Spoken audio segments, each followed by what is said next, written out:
A couple weeks ago, I was sitting in a meeting with a group of pastors and marriage ministry leaders, and someone asked the question, what's your biggest challenge in marriage ministry? So we went around the group and there was a discussion, but there was a common theme that kept popping up, and that's that couples wait too long before they ask for help. And I see this in our church. We are constantly asking ourselves how to reach couples before they get into too much trouble. And I've come to recognize 7 stages to a decline in marriage satisfaction. And according to Dr. John Gottman, couples spend an average of 6 years being unhappy before getting help. So let me explain these stages. Stage 1 is that optimism reigns. And this is the first stage when people are married, and it's just this optimistic belief that they're always going to be in love, and they assume they can put their relationship on auto drive, and it's just going to happen. And so we've mentored pre-married couples, and this is kind of the state that I frequently see, and they just can't imagine that they're ever going to have relationship issues. So stage 2 is pressures mount.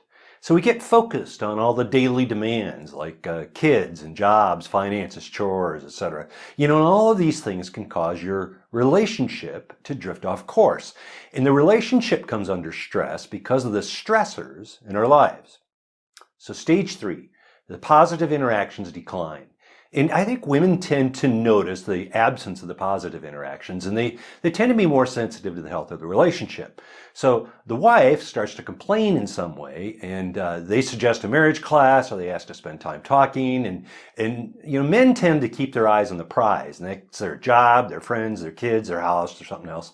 So the husband is clueless that there's anything wrong. And this reaction can feel very dismissive and uncaring. So the couple, if they don't start to work on their connection in building love with one another, they often end up in the next stage, which is when negative interactions increase.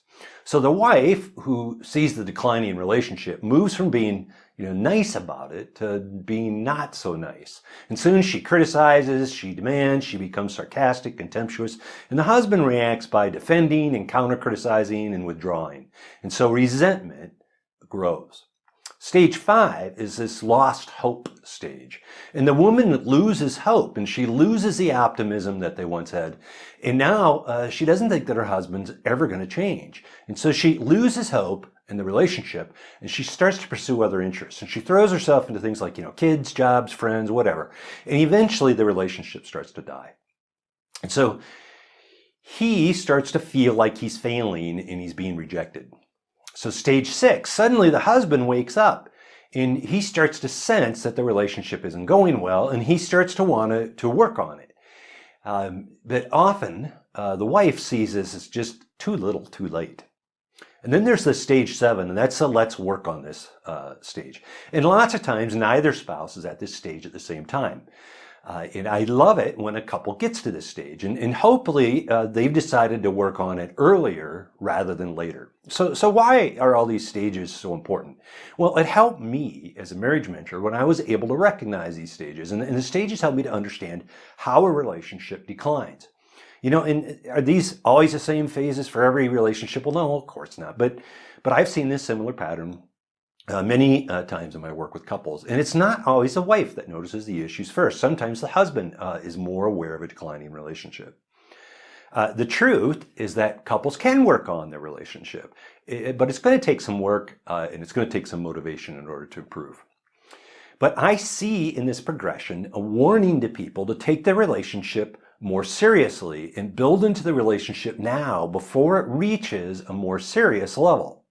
And I love it when a couple that wants to receive help before they've gotten to that lost hope phase. And I tell them that I'm glad they're working on their relationship. Well, one time a couple met with us and they weren't at the lost hope stage. And I explained, you guys really aren't that bad. And they viewed my comment as dismissive. Oops. Well, that couple was being proactive, and I came across as not taking them seriously. They wanted to work on their relationship, and they were doing what they should have been doing. So I heard lots of stories about affairs and adultery, and when this happens, the pain of the affair is at the top of the couple's mind. However, underneath the affair is often this slow disconnection, and it helps me to keep that in mind. So I've heard people say things, well, we're not that bad. It's not like someone has had an affair. And I'm always happy to hear that. But it doesn't mean that the relationship isn't headed towards disconnection. So the issue is not usually the affair. The issue is a slow disconnection. And that doesn't mean they don't have to work through the pain of the affair. Of course they do. But they also have to work on the underlying reasons for the affair. So it helps me to keep that in mind. So tips from marriage mentors. Be aware of the pattern. It's helped me to be aware of the pattern. So connection is the issue. How does a couple build connection? 2, are they both motivated? Often one person has lost motivation to work on the relationship.